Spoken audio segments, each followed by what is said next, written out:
ప్రభుత్వాన్ని మంచి ప్రభుత్వంగా ముందుకు తీసుకెళ్ళడానికి నిరంతర నిర్విరామ కృషి చేస్తామనేటువంటి ప్రతిజ్ఞని తెలియజేసుకుంటూ మరొక్క మారు మనం ప్రజలకి పునరంకితం అవుతామనేటువంటి మాటని మరొక్క మారు మీ అందరికీ తెలియజేసుకుంటూ ఈ అవకాశం ఇచ్చిన పెద్దలందరికీ కూడా నమస్సుమాంజలి తెలియజేస్తూ సెలవు తీసుకుంటున్నాను. నమస్కారం. జై జనసేన. గౌరవనీయులు మన రాష్ట్ర పౌర సరఫరాల శాఖ మార్చులు మన party PSC chairman Shri Nadendla Manohar గారిని ప్రసంగించడం కోరుచున్నాం.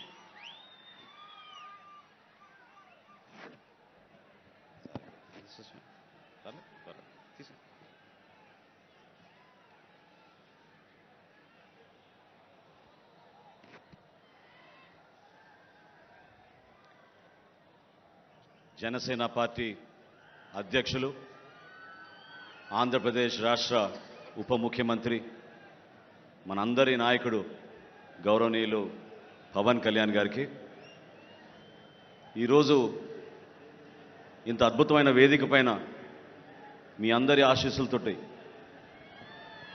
వేదికను అలంకరించిన గౌరవ మంత్రివర్యులు, గౌరవ పార్లమెంట్ సభ్యులు, గౌరవ శాసన మండలి సభ్యులు, గౌరవ శాసనసభ్యులు, అదేవిధంగా పార్టీ కోసం అహర్నిశలు కృషి చేసిన మన జనసేన పార్టీ నాయకులు, మా అందరికన్నా మీరు ఈ కార్యక్రమం ఈరోజు జరుగుతోందంటే మీ వల్లనే.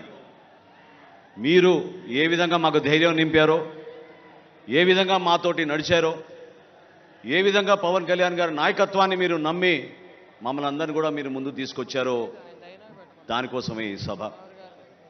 ఇది పవన్ కళ్యాణ్ గారికి కృతజ్ఞత చెప్పాలి, పిఠాపురం ప్రజలకి కృతజ్ఞత చెప్పాలి, మన జన సైనికులకి, వీర మహిళలకి కృతజ్ఞత చెప్పుకోవాల్సిన సందర్భం ఇది. 11 సంవత్సరాలు పూర్తయినాయి, 12వ సంవత్సరంలోకి అడుగు పెడుతున్నాం. చాలా కష్టమైన ప్రయాణం, అనేక అవమానాలు, అనుమానాలు, సమయం సందర్భం లేకుండా మన నాయకుడిని అనేక సందర్భాల్లో ఇబ్బంది పెట్టిన రోజులు మనం మర్చిపోలేం. ప్రతి ఒక్కరిని గౌరవించారు ఆయన. తనతో పాటు నిలబడి ప్రయాణం చేసిన ప్రతి ఒక్కరిని గౌరవించారు. కొంతమంది నిలబెట్టుకోలేకపోయారు. కానీ ఒక నమ్మకంతో ఈ ప్రస్థానం పవన్ కళ్యాణ్ గారితో చేసేది మనం మన రాష్ట్రం కోసం, మన ప్రజల కోసం, మన బిడ్డల భవిష్యత్తు కోసం అని నమ్ముకున్న ప్రతి ఒక్కరు కూడా ఈ రోజున ఇంత అద్భుతంగా మీ ముందున్నాం. అసలు ఈ పార్టీ ఏంటి అన్న వాళ్ళు ఈ రోజున ఇదిరా పార్టీ అంటే అనే లెక్కకి ఈరోజు జనసేన పార్టీ ఎదిగింది. దాని వెనక కష్టపడి జెండా మోసిన మన జన సైనికులు, సొంత కుటుంబంలో కూడా అనేక సందర్భాల్లో 500 రూపాయలు క్రియాశీలక సభ్యత్వం కట్టాం అని చెప్పడానికి కూడా పాపం ఇబ్బంది పడి ఆర్థికంగా నిలబడలేని వ్యక్తులు కూడా పార్టీకి నిలబడ్డారు. మర్చిపోలేని సంఘటనలు, మర్చిపోలేని కార్యక్రమాలు. జనసేన పార్టీ మాత్రం ఎప్పుడు కూడా ప్రజల పక్షాన నిలబడింది, మీకోసం నిలబడింది. పవన్ కళ్యాణ్ గారు ఒకటే మాట అన్నారు, 2017-18 సమయంలో నేను పార్టీలో చేరే సందర్భంలో అసలు మన భవిష్యత్ ఏంటి అని అనుకున్నప్పుడు పదవుల గురించి కాదు మేము మాట్లాడింది. ఆయన ఆ రోజు కోరింది మనం కష్టపడి ఒక అద్భుతమైన యువతరాన్ని నాయకత్వంగా మనం మార్చగలిగితే అదే చాలు మనకి ఈ ప్రయాణంలో, అంతకన్నా ఏంటనే మాట అని అన్నారు. ఆలోచించండి ఒకసారి. ఈ రోజున పార్టీ నిర్మాణం అనేది చాలా కష్టమైన పని. ఒక సంవత్సరంలోనో, ఒక 4 రోజుల్లోనో, నెల రోజుల్లోనో జరగదు. ఈరోజు జనసేన పార్టీలో 12,32,000 మంది క్రియాశీలక సభ్యత్వం తీసుకున్నారంటే 11 సంవత్సరాల నుంచి పవన్ కళ్యాణ్ గారు ఎంత కృషి చేశారో, ఏ విధంగా ఒక ఆలోచన విధానాన్ని ప్రజల్లో తీసుకురావడానికి ఆయన చేసిన ప్రయత్నాన్ని మీరందరూ కూడా గుర్తుపెట్టుకోవాలి. ప్రతిపక్షంలో ఉన్న ఒక విధంగా, ప్రభుత్వంలో రాగానే ఒక విధంగా లేవు మనం. అదే మన నిజాయితీ. ప్రతిపక్షంలో ఉన్నప్పుడు రోడ్ల గురించి మనం పోరాటం చేశాం, రోడ్లపైన ఉన్న దుస్థితి గురించి పోరాటం చేశాం. గుడ్ మార్నింగ్ సీఎం సార్ అనే కార్యక్రమం ఎందుకు చేశాం? ప్రజలు పడుతున్న ఇబ్బందుల గురించి మనం ఆ రోజు మాట్లాడాం. ప్రభుత్వంలోకి రాగానే పవన్ కళ్యాణ్ గారు ఏ విధంగా పంచాయతీరాజ్ శాఖలో 3,300 కిలోమీటర్ల సిమెంట్ రోడ్ల నిర్మాణం కోసం ఒక అద్భుతమైన కార్యక్రమం చేశారో మీరు చూశారు. గిరిజన ప్రాంతాల్లో ఎవరు వెళ్ళని ప్రాంతాల్లో కూడా ఆయన పర్యటించి ఒక ధైర్యాన్ని నింపారు. మత్స్యకారుల సోదరుల కోసం గతంలో మనం చేసిన కార్యక్రమం ఈ సందర్భంగా మీ అందరికీ గుర్తు చేయాలి. కాకినాడ నుంచి నర్సాపురం వరకు మత్స్యకార భరోసా యాత్ర అనే నామకరణంతో అందరం కూడా నడిచి పవన్ కళ్యాణ్ గారి స్ఫూర్తితోటి ఆ రోజు జియో నంబర్ 217ని మనం వ్యతిరేకించాం. అధికారం కోల్పోయిన 2019లో అసలు మనకి భవిష్యత్తు ఉందా అని ప్రశ్నించిన రోజుల్లో 6 నెలల్లోనే మనం భవన నిర్మాణ కార్మికుల కోసం మనం వాళ్ళకి బలం ఇచ్చాం. పవన్ కళ్యాణ్ గారు ఆ రోజున విశాఖపట్నంలో లాంగ్ మార్చ్ కార్యక్రమం నిర్వహించినప్పుడు ఎక్కడి నుంచి వచ్చారో కానీ లక్షల్లో జనం వచ్చి ఆ రోజు ఆయనకి అండగా నిలబడ్డారు. ఆ కార్యక్రమం ద్వారా డొక్కా సీతమ్మ గారి స్ఫూర్తిని రాష్ట్ర వ్యాప్తంగా ప్రతి ఒక్కరికి పవన్ కళ్యాణ్ గారు అందించారు. జన సైనికులు పిలిపించారు. భవన నిర్మాణ కార్మికులు ఎవరు కూడా ఆకలితో ఉండకూడదు, వాళ్ళకి మీరందరూ కూడా కలిసికట్టుగా ప్రతిరోజు వాళ్ళకి భోజనాలు ఏర్పాటు చేయండి ఒక 3 రోజుల వరకు అంటే మన జన సైనికులు 3 రోజులు కాదు కదా 5 రోజులు వారం రోజుల వరకు కూడా రాష్ట్ర వ్యాప్తంగా అద్భుతమైన కార్యక్రమం చేశాం. కోవిడ్ సందర్భాల్లో మనం చేసిన కార్యక్రమాలు మీ అందరికీ తెలుసు. ఈ విషయాలు ఎందుకు గుర్తు చేయాలంటే ఈ ప్రస్థానం సామాన్యమైన ప్రస్థానం కాదు. ప్రతి సందర్భంలో ప్రతి అడుగులో కూడా అనుమానాలు అవమానాలు ఎదుర్కొంటూ ఒక పట్టుదలతోటి ప్రజల కోసమే మనం వచ్చాం, రాష్ట్రం కోసమే మనం వచ్చాం, దేశం కోసం మనం పనిచేద్దామనే నినాదంతో పవన్ కళ్యాణ్ గారు మనం నడిపించారు. రైతుల కోసం మండపేటలోనూ కాకినాడలోనూ ఆ రోజు దీక్షలు చేశాం. ప్రభుత్వానికి అందించిన ధాన్యం ఎప్పుడైతే వాళ్ళు కనీసం డబ్బులు కూడా చెల్లించలేదో, గిట్టుబాటు ధరాన్ని కూడా మోసం చేశారో, దళాలను ఉపయోగించుకుని వైఎస్ఆర్సీపీ ప్రభుత్వానికి నచ్చిన మిల్లులకే తరలించిన విషయం ఆ రోజు పవన్ కళ్యాణ్ గారి దృష్టికి ఎంతో ఆవేదనతోటి రైతులు తీసుకొచ్చారు. ఈ రోజున గర్వంగా చెప్తున్నా నేను మీకు, పవన్ కళ్యాణ్ గారి స్ఫూర్తితోటి మన రాష్ట్ర ముఖ్యమంత్రి గారు చంద్రబాబు నాయుడు గారి ఒక పట్టుదలతోటి 5,42,000 మంది రైతుల దగ్గర నుంచి 33 లక్షల మెట్రిక్ టన్నుల ధాన్యం ఈరోజు ఆంధ్రప్రదేశ్లో కొనుగోలు చేశాం. కొనుగోలు చేయడమే కాదు 24 గంటల లోపే 7,800 కోట్ల రూపాయలు రైతుల ఖాతాలో మనం జమ చేశాం ఈ రోజున. అటువంటి ఆలోచన విధానం మన పార్టీలో ఉంది. ప్రజలు మనని నమ్మారు, ఆత్మవిశ్వాసంతో నమ్మారు, బలపరిచారు. జన సైనికులు ఎక్కడున్నా కూడా సొంత డబ్బుతోటి 2 లీటర్లు పెట్రోల్ కొట్టించుకుని జెండాలు కట్టుకొని ఈ విధంగానే ప్రతి సభకు వచ్చి 5 సంవత్సరాలు వై నాట్ 175 అనే మూర్ఖమైన నాయకులకి సరైన సమయం వచ్చినప్పుడు మీరు జవాబు చెప్పారు. 100% స్ట్రైక్ రేట్ అంటే అదేదో ఒక టెక్నికల్ ఫిగర్ కాదు, స్టాటిస్టికల్ పాయింట్ కాదు, అది 100% స్ట్రైక్ రేట్ అంటే విలువలతో కూడిన రాజకీయాలు చేశారు కాబట్టి పవన్ కళ్యాణ్ గారిని ఆ విధంగా నమ్మారు. ఒక ధైర్యం నింపడానికి కోసం మనం చేసిన ప్రయత్నం. ప్రజలు అనేక సందర్భాల్లో వాపోయేవాళ్ళు. అమరావతి గురించి రైతులు ఆందోళన చెందినప్పుడు ఆ రోజు నిలబడింది ఎవరు? ఢిల్లీకి వెళ్ళి ఆ రోజు మొట్టమొదటిసారి భారతీయ జనతా పార్టీ నాయకులతో సమావేశమై మీరు ఆంధ్రప్రదేశ్ని రక్షించాలి, మన రైతాంగాన్ని రక్షించాలి, మహిళలు వచ్చి ఆవేదనతోటి ఒక అద్భుతమైన రాజధాని నిర్మాణం చేస్తామనంటే 2 ఎకరాలు 3 ఎకరాలు మేము మా పొలాలు ఇచ్చేస్తే ఇంత మోసం చేస్తారా ప్రభుత్వాన్ని బాధపడుతున్నారు, ఎందుకు మీరు స్పందించారని ఆ రోజునే పవన్ కళ్యాణ్ గారు నిలబడ్డారు. విశాఖపట్నం స్టీల్ ప్లాంట్ విషయంలో కొంతమంది మర్చిపోయారు. విశాఖపట్నం స్టీల్ ప్లాంట్ విషయంలో కేంద్రం ప్రకటించిన 5వ రోజున పవన్ కళ్యాణ్ గారు పార్లమెంట్కి వెళ్ళి అమిత్ షా గారితో చాలా బలంగా మాట్లాడి ఇది మా రాష్ట్రానికి గర్వకరమైన విషయం, దయచేసి మీరు విశాఖపట్నం స్టీల్ ప్లాంట్ని ఎట్టి పరిస్థితుల్లో కూడా ప్రైవేటీకరణ చేయకూడదని చెప్పి ఆ రోజు ఆయన బతిమలాడారు మన ప్రజల పక్షాన. ఆలోచించండి మనం ఏ విధంగా ముందుకెళ్ళాం. ఒక సీటు కోసమో ఒక పదవి కోసం కాదే.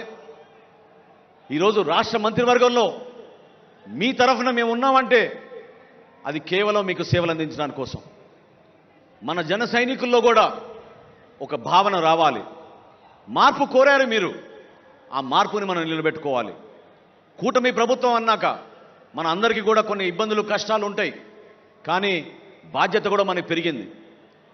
ఇతర పార్టీలకు ఉన్న బాధ్యత కన్నా మన నాయకుడికి, మన పార్టీకి, మన జన సైనికులకి, మన నాయకులకి ఎక్కువగా ఉంటుంది. ఎందుకంటే ప్రతిపక్ష ఓటు చీలనివ్వను అని ఇప్పటంలో ఆయన ఆ రోజు ప్రతిజ్ఞ చేశారు. దానికి అనుగుణంగా మనం కష్టపడి పనిచేశాం. ఎవరు కూడా క్షేత్రస్థాయిలో దయచేసి మీరు చిన్న చిన్న విషయాల్లో గొడవపడి మన కూటమి ప్రభుత్వంలో Telugu Desam party, Janasena party, Bharatiya Janata party కలిసి మనం ముందుకెళ్ళాలి. మన రాష్ట్రాన్ని అంధకారంలో నెట్టారు గత 5 సంవత్సరాల్లో వైఎస్ఆర్సీపీ పాలకులు. ఇంత ఆర్థిక నష్టం ఎప్పుడూ జరగలేదు. కష్టకాలంలో ఉన్నాం. మీరు తోడుగా నిలబడండి. ప్రతి జిల్లాలో కూడా ఈ రోజున మన శాసనసభ్యులు ఉన్నారు, మన పార్లమెంట్ సభ్యులు ఉన్నారు మీకోసం. మా అందరికన్నా పవన్ కళ్యాణ్ గారి నాయకత్వం ఉంది. ఒక్కసారి మీరు ఆలోచించుకోండి.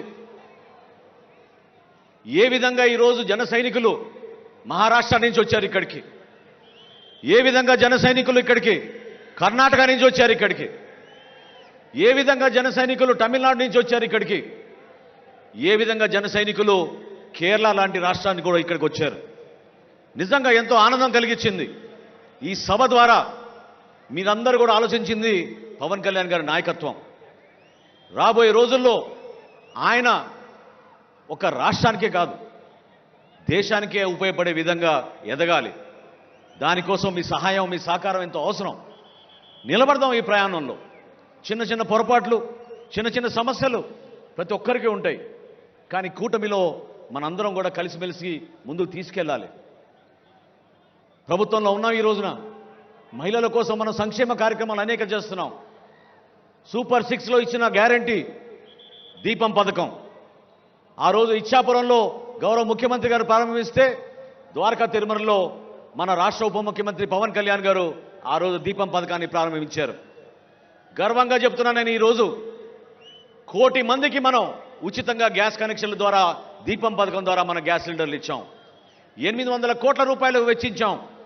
రాబోయే సంవత్సరంలో సంవత్సరానికి 3 గ్యాస్ సిలిండర్లు కూడా అందించబోతున్నాం.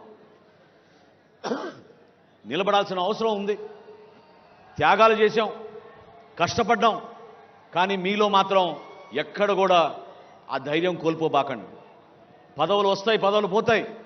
కొంతమందికి పదవులు రావచ్చు, కొంతమందికి పదవులు రాకపోవచ్చు. కానీ మీరు నిలబడింది పవన్ కళ్యాణ్ గారికి ఈ కష్టమైన ప్రస్థానంలో ఎప్పుడు, ఎక్కడ, ఏ సందర్భంలో సరే మేమున్నాం అన్నా మీతోటని నిలబడింది మన జన సైనికులు. వాళ్ళ గురించే మనం చేసుకునే ఈ సభ. ఆలోచిద్దాం.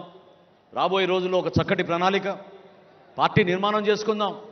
ప్రభుత్వంలో మన భాగస్వాములుగా ఉన్నాం కాబట్టి ఏ కార్యక్రమమైనా సరే ఇది మన సొంతం అని మీరు భావించుకోవాలి. నేను మరొక్కసారి కోరుతున్నాను ఈ వేదిక ద్వారా మన జన సైనికుల్ని, వీర మహిళల్ని, మీరు దయచేసి ప్రభుత్వ అధికారులతోటి మీరు కలిసి పనిచేయండి. ఎవరైతే లబ్ధిదారులు ఉన్నారో ఆ లబ్ధిదారులు మీరు గుర్తించండి. వాళ్ళకి న్యాయం జరిగే విధంగా, వాళ్ళకి ప్రభుత్వ పథకాలు అందే విధంగా మీరు కూటమిలో మీరు ఆ బాధ్యత తీసుకోవాలి. అంతేగాని ఎన్నికలు అయిపోయినాయి కదా, 100% స్ట్రైక్ రేట్ వచ్చేసింది కదా అంటే కాదు. నమ్ముకున్నారు మన ప్రజలు. మన ద్వారా మంచి కార్యక్రమాలు జరుగుతాయని నమ్ముకున్నారు. ఆ కార్యక్రమాలు మీరు నిలబెట్టండి. జనసేన పార్టీ ఎప్పుడు ప్రజల పక్షాన నిలబడుతుంది, ఎప్పుడు కూడా సామాన్యుల కోసమే నిలబడుతుంది. ప్రశ్నించే పార్టీ కాస్త ఈరోజు సమస్యల పరిష్కారం కోసం పార్టీగా మనం మారాం. నిలబడదాం మనం దానికోసం. ప్రతి గ్రామంలో కూడా మీరు కలిసి పనిచేయండి. ఏ వార్డులో కానీ, ఏ కార్పొరేటర్లు అయినా సరే, ఏ కౌన్సిలర్ అయినా సరే, ఏ ఎంపీటీసీ అయినా సరే మీరు చేయాల్సిన కార్యక్రమం ప్రజల కోసం. ఈ ప్రయాణంలో చాలామంది జన సైనికులు పాపం ఈరోజు ఇక్కడ ఉంటే ఎంతో ఆనందించేవాళ్ళు వాళ్ళ సభ చూసి. 463 జన సైనికులు వాళ్ళ ప్రాణాలు కోల్పోయారు. ఎంతో బాధ కలిగించింది. చాలామంది ఇంటికి వెళ్ళి ఆ కుటుంబాలని పరామర్శించి పవన్ కళ్యాణ్ గారు చేతుల మీదుగా ఇచ్చిన 5 లక్షల రూపాయల చెక్కుల్ని వాళ్ళకి అందించాం. ఆ 463 జన సైనికులకి మన ఈ సభ ద్వారా వారి కుటుంబానికి ఒక భరోసా కల్పించే విధంగా, వాళ్ళ బిడ్డలకు ఒక మంచి భవిష్యత్తు ఉండే విధంగా మనందరం కూడా కలిసి ఉండాలి. వాళ్ళ ఆత్మకు శాంతి చేకూరాలని మనందరం కూడా ఈ సందర్భంగా ఆలోచించాలి.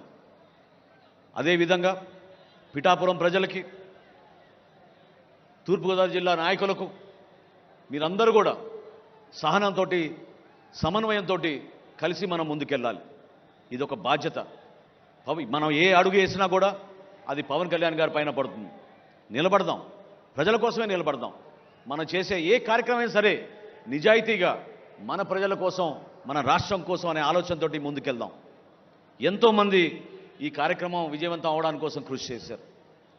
జయకేతనం అంటే మరొక్కసారి మనకు ఆ ధైర్యం నింపే విధంగా, మరొకసారి మనలో ఆ ఎనర్జీ నింపే విధంగా, జన సైనికుడు అంటే సామాన్యుడు కాదు. జన సైనికుడు అంటే ఒక గోల్డెన్ హార్ట్ ఉన్న వ్యక్తి, పెద్ద మనసున్న వ్యక్తి, అవమానాలను కూడా అధిగమించి పవన్ కళ్యాణ్ గారితో నడిచిన వ్యక్తి. అటువంటి వ్యక్తుల్ని మన అందరం కూడా ఈ సందర్భంగా గౌరవించుకుంటూ, ఈ సభ నిర్వహణలో చాలామంది మన నాయకులు కష్టపడి పనిచేశారు. 14 కమిటీలు వేశాం. దాదాపు 500 మంది రాత్రి పగలు అహర్నిశలు కృషి చేశారు. వారందరికీ కూడా మనస్ఫూర్తిగా ధన్యవాదాలు. అదేవిధంగా మనం ఈరోజు ఈ స్థలంలో నిర్వహించుకుంటున్నామంటే ఆ స్థలదాత వారి కుటుంబ సభ్యులకి సహకరించినందుకు, ఇంత అద్భుతమైన సభ మనం నిర్వహించుకుంటున్నందుకు ప్రత్యేకంగా వారికి ధన్యవాదాలు.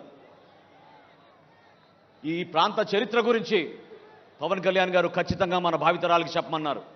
అందుకోసమే 3 ద్వారాలు మనం ఏర్పాటు చేశాం. ఎవరు కూడా ఆకలితో ఉండకూడదనే స్ఫూర్తి డొక్కా సీతమ్మ గారిది. అదేవిధంగా పిఠాపురం మహారాజు గారు, రాజా బహదూర్ గారు, ఆయన ఈ ప్రాంతంలో ఆయన చేసిన దానాలు, ఆయన చేసిన త్యాగాలు సమాజానికి ఏ విధంగా ఉపయోగపడ్డారో ఆయన గురించి కూడా మనం ఈ సందర్భంలో గుర్తు చేసుకోవాలి. వీటితో పాటు సత్యలింగం నాయకర్ గారు ఎంతో అద్భుతంగా కాలేజీలు ఏర్పాటు చేసి ప్రతి బిడ్డకి ఒక అద్భుతమైన భవిష్యత్తు ఉండాలని వాళ్ళు చేసిన ఆలోచనల్ని మనందరం కూడా ఈ సందర్భంగా గుర్తు తెచ్చుకోవాలి. అదేవిధంగా మన పోలీస్ శాఖ గతంలో మనకి చుక్కలు చూపించారు. వీళ్ళు ఎక్కడ సభ నిర్వహించాలన్నా మేము పడిన కష్టాలు మామూలు కాదు. ఎన్నిసార్లు మొత్తుకున్నా, ఎన్నిసార్లు పర్మిషన్లు అప్లై చేసినా 12 గంటల ముందు, 14 గంటల ముందు ఒక చీటీ రాసి 9 ముగియాలి మీ సభనని చెప్పి ఆక్షేపణలు కూడా పెట్టేవాళ్ళు. కానీ ఈ సందర్భంలో జిల్లా ఎస్పీ గారికి, ఐజీ గారికి, డీజీపీ గారికి, ఇక్కడ పనిచేసిన ప్రతి ఒక్క కానిస్టేబుల్కి, సర్కిల్ ఇన్స్పెక్టర్లకి, ఎస్ఐలకి జనసేన పార్టీ తరఫున, మా పార్టీ అధ్యక్షులు పవన్ కళ్యాణ్ గారి తరఫున మనస్ఫూర్తిగా సహకరించినందుకు మీ అందరికీ కూడా ధన్యవాదాలు.